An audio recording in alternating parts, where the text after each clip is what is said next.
Operation सिंदूर की नाकामी छुपाने के लिए भारत ने एक और ऑपरेशन की आड़ में जाली मुकाबले शुरू कर दिए। सिक्योरिटी जराये के मुताबिक भारत ने नया मज़मूम फौजी मंसूबा ऑपरेशन महादेव शुरू कर दिया है। ऑपरेशन महादेव के नाम पर मकबूजा कश्मीर में दोबारा फेक इनकाउंटर्स किए जा रहे हैं।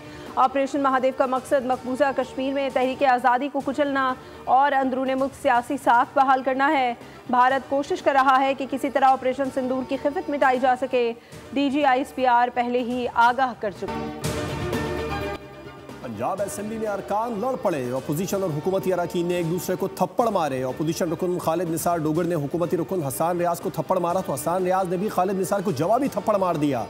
कायम मकाम स्पीकर ने दोनों अरकान को मुअत्तल कर दिया। मामला यहीं ख़त्म नहीं हुआ, ऐवान के बाहर भी अपोजिशन और हुकूमत के दो अरकान उलझ पड़े, एक दूसरे को मुगल्लिज़ात बकीं। इलेक्शन कमीशन ऑफ पाकिस्तान ने PTI के सेनेटर एजाज चौधरी, MNA मोहम्मद अहमद चट्टा और opposition leader Punjab assembly Ahmed Khan Bachar की नाअहली का नोटिफिकेशन जारी कर दिया। कहा कि इंसदाद दहशतगर्दी अदालत ने मुजरिम करार देकर 10-10 साल की सज़ा सुनाई है और आर्टिकल 63(1)H के तहत रुकन रहने के अहल नहीं रहे।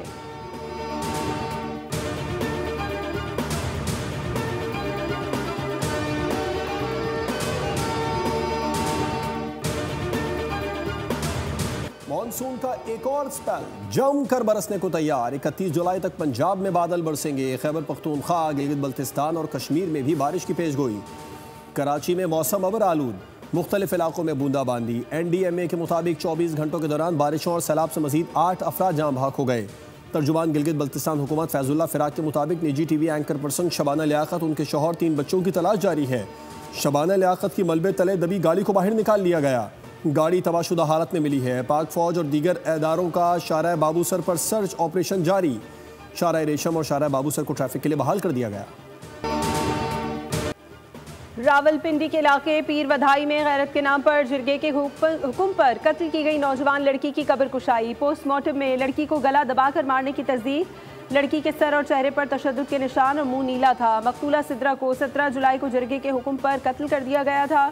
गिरफ्तार मुल्ज़िमान की तादाद 9 हो गई। अदालत ने मुल्ज़िमान को 4 रोज़ा जिस्मानी रिमांड पर पुलिस के हवाले कर दिया। गुज़श्ता रोज़ 3 मुल्ज़िमान का जिस्मानी रिमांड दिया गया था।